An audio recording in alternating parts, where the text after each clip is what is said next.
Hay cái đây mà kìa.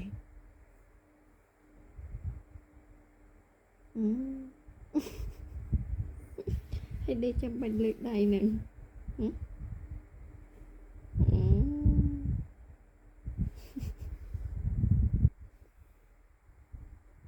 Chọc. Đây lụa bạt.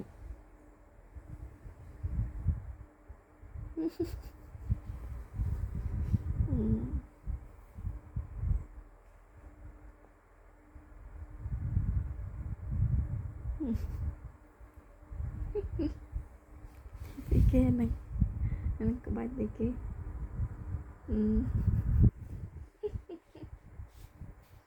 Có bạch ấy.